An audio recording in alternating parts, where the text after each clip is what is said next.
السلام علیکم ورحمۃ اللہ وبرکاتہ۔ محترم ناظرین، گزشتہ کئی دنوں سے آپ سوشل میڈیا پر ایک خبر دیکھ رہے ہیں، سن رہے ہیں کہ برازیل سے آئی ہوئی ایک خاتون کے ساتھ ہمارے ملک ہندوستان میں اجتماعی طور پر عصمت دری کی جاتی ہے۔ جب وہ جھارکھنڈ کے ایک علاقے میں اپنے شوہر کے ساتھ رات میں خیمہ زن ہوتی ہے تو آس پاس کے دیہات کے کچھ لڑکے مل کر کے ان کے ساتھ زیادتی کرتے ہیں، مار پیٹ کرتے ہیں، ان کا سامان فون وغیرہ چھین لیا جاتا ہے اور پھر وہ سب مل کر کے عورت کے ساتھ اجتماعی طور پر عصمت دری کرتے ہیں، گینگ ریپ کیا جاتا ہے۔ اس کا شوہر اس کے بچاؤ میں آتا ہے تو اس کو بھی مارا پیٹا جاتا ہے۔ بہرحال وہ دونوں کسی طرح بچ جاتے ہیں، قریبی اسپتال کے اندر وہ بھرتی ہوتے ہیں، وہاں ان کا علاج چلتا ہے اور وہیں سے وہ پھر ویڈیو بنا کر کے سوشل میڈیا اکاؤنٹ انسٹاگرام کے ذریعے دنیا کو خبر دیتے ہیں، اطلاع دیتے ہیں کہ ان کے ساتھ اس طرح کا معاملہ پیش آیا۔ یہ ویڈیو سوشل میڈیا پر بہت تیزی سے وائرل ہو جاتی ہے۔ جب جھارکھنڈ کی پولیس کو اس واقعے کی اطلاع ملتی ہے، وہ فوراً ایکشن میں آتی ہے اور ان گناہ گاروں کو گرفتار کر کے جیل کے اندر ان کو بھیج دیا جاتا ہے۔ اور سننے میں یہ بھی آ رہا ہے کہ 10 لاکھ روپے معاوضے کے طور پر اس خاتون کو دینے کا اعلان بھی کیا گیا ہے۔ بہرحال یہ واقعہ جو ہے ہمارے ملک ہندوستان کے اندر پیش آیا، جو ہم سب کے لیے، تمام بھارتیوں کے لیے بڑی شرمندگی کی بات ہے کہ باہر سے آنے والے مہمان بھی ہمارے یہاں محفوظ نہیں ہیں اور ہمارے یہاں کچھ لوگ درندہ صفت، جانور صفت ایسے ہیں جو اس بات کا بھی خیال نہیں کرتے کہ ان کی حرکتوں کی وجہ سے ہمارے ملک ہندوستان کی چھوی کس طرح خراب ہو رہی ہے۔ عالمی پیمانے پر پوری دنیا کے اندر جب اس طرح کی خبریں نکل کر سامنے جاتی ہیں تو ساری دنیا میں ملک کا نام خراب ہوتا ہے۔ تو یہ ہم سب کے لیے، چاہے وہ ہندو ہو، مسلمان ہو، سکھ ہو، عیسائی ہو، سب کے لیے یہ شرمندگی کی بات ہے اور غور و فکر کرنے کی بات ہے کہ ہمارے ملک ہندوستان کے اندر اس طرح کے واقعات آخر کیوں پیش آ رہے ہیں۔ ویسے بھی ہمارا ملک اگر آپ غور کریں، ریپ کے معاملے میں انتہائی آگے ہے اور دن بدن جو ہے ریپ کے کیسز بڑھتے جا رہے ہیں۔ ہمارے ملک کی خواتین، ہمارے ملک کی بیٹیاں ایسے درندوں سے، جانوروں سے محفوظ نہیں ہیں۔ آئے دن کتنی بہن بیٹیوں کے ریپ ہوتے ہیں، ان کو جان سے مار دیا جاتا ہے، ان کو کہیں مار کر کے پھینک دیا جاتا ہے۔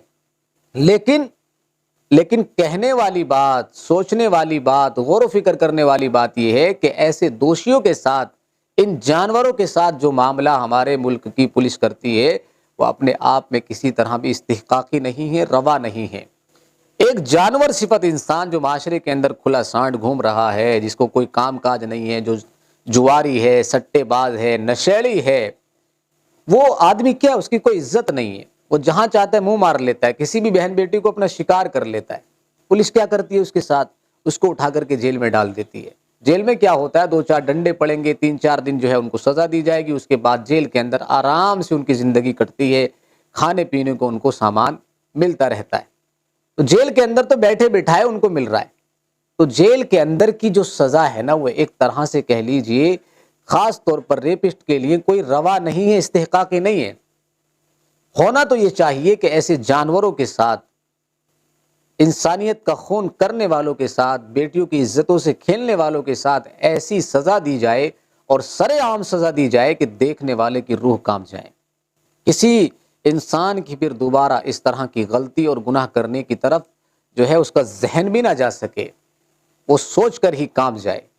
جب 2-4 معاملات اس طرح کے پیش آئیں گے، 2-4 لوگوں کو سزا دی جائے گی، تو پھر ہمارے ملک کے اندر جو بڑھتے ہوئے کیسز ہیں نا، ریپ کے رائے دن جو پیش آ رہے ہیں، ہمارے ملک کی بیٹیاں آئے دن ان کا شکار ہو رہی ہیں، بیٹیوں کی حفاظت ہو جائے گی۔ لیکن ایسا ہوتا نہیں ہے۔ ہمارے ملک کے قانون میں کیا ہے، اٹھائیں گے جیل کے اندر ڈال دیں گے، وہاں 2-4 دن ڈنڈے پڑیں گے یا جو بھی سزا دی جائے گی وہ پردے کے پیچھے دی جائے گی۔ دوسرے دیکھنے والے جو لوگ ہیں، جو اس طرح کا مائنڈ رکھتے ہیں، ان لوگوں کو کوئی عبرت نہیں ہوتی، کوئی ان کو نصیحت نہیں ملتی۔ تو ایسے معاملات میں ہمارے ملک کے قانون کو چاہیے کہ وہ سخت ہو، یہاں کی سرکار کو چاہیے کہ وہ اس کے خلاف قدم اٹھائے، کیونکہ آج تک تو ہم نے سنا تھا کہ ہمارے ملک کی بیٹیاں محفوظ نہیں ہیں، اب باہر سے آنے والے مہمان اور باہر سے آنے والی بیٹیاں اور بہنیں بھی محفوظ نہیں ہیں۔ اس سے ہمارے ملک کا نام باہر بھی خراب ہوگا۔ تو اس کے لیے سخت ایکشن لینے کی ضرورت ہے۔ یہی بات ہم لوگ کہتے ہیں، اسلام پر اعتراض بارہا کیا جاتا ہے۔ اسلام کے جو قوانین ہیں نا وہ ظاہری طور پر بڑے سخت ہیں لیکن عین فطرت انسانی کے موافق ہیں۔ معاشرے کو کنٹرول کیا جا سکتا ہے تو انہی قوانین کے ذریعے کیا جا سکتا ہے۔ قرآن میں اللہ تعالیٰ ایک جگہ فرماتے ہیں جو ہے قتل کی سزا بیان کرنے کے بعد، یعنی اگر کسی نے کسی کو ناحق طریقے پر قتل کیا ہے تو اس کی سزا یہ ہے کہ بدلے میں اس کو بھی قتل کیا جائے گا۔ اس سزا کو بیان کرنے کے بعد قرآن کیا کہتا ہے؟ وَلَكُمْ فِي الْقِصَاصِ حَيَاتٌ يَا أُولِي الْأَلْبَابِ لَعَلَّكُمْ تَتَّقُونَ، اور تمہارے لیے انہی سزا کے اندر خیر ہے۔ وَلَكُمْ فِي الْقِصَاصِ حیات، زندگی ہے معاشرے کی۔ معاشرے کی اصلاح تبھی ممکن ہو سکتی ہے جب اس طرح کی سزائیں دی جائیں، کیونکہ جب ایک دو آدمی کو اس طرح کی سزا دی جائے گی تو پھر باقی تو سب خود بخود سدھر جائیں گے دیکھ کر کے، پھر کسی کی ہمت نہیں ہوگی کہ کسی کو کوئی ناجائز طور پر قتل کر دے۔ تو دراصل قرآن کے جو قوانین ہیں وہ فطرت انسانی کے موافق ہیں، سزائیں سخت ضرور ہیں، لیکن معاشرے میں پیدا ہونے والے جانور، بھیڑیے، قاتل، یہ اسی طرح کی بھاشا کو سمجھتے ہیں، اسی طرح کی سزاؤں کی وجہ سے یہ لوگ سدھر سکتے ہیں۔ تو ہمارے ملک کو بھی جو ہے سخت اقدامات اٹھانے چاہیے۔ ہم یہ نہیں کہہ رہے کہ اسلامی قوانین نافذ کر دو، کبھی اس کا مطلب یہ نکالا جائے، ہم تو یہ کہتے ہیں کہ اس طرح کے سخت قانون بنائے جائیں ریپسٹوں کے لیے، یا اور جو جرائم ہمارے معاشرے کے اندر پھیل رہے ہیں جن سے ہمارا ملک جو ہے کہہ لیجئے اس کا نام خراب ہو رہا ہے، تو ایسے لوگوں کے لیے سخت سے سخت قوانین بنائے جائیں اور ان کو سزا دینے کا جو طریقہ کار ہو اس طرح عام ہو، تاکہ معاشرے میں پیدا ہونے والے گناہ گاروں کو نصیحت مل سکے، عبرت مل سکے۔ آپ لوگ اس بارے میں کیا کہتے ہیں؟ آپ لوگوں کی کیا رائے ہے ضرور بتائیے گا کہ ہمارے ملک کے اندر جو ریپ کے کیسز بڑھ رہے ہیں ان کی مین وجہ کیا ہے؟ کہ ریپسٹ پکڑے بھی جاتے ہیں جیل کے اندر، ان کو ڈالا بھی جاتا ہے، لیکن کوئی کنٹرول اس طرح کے معاملات پہ، کیسز پہ نہیں ہے، تو کس وجہ سے نہیں ہے اور کیا ان کے ساتھ ہونا چاہیے؟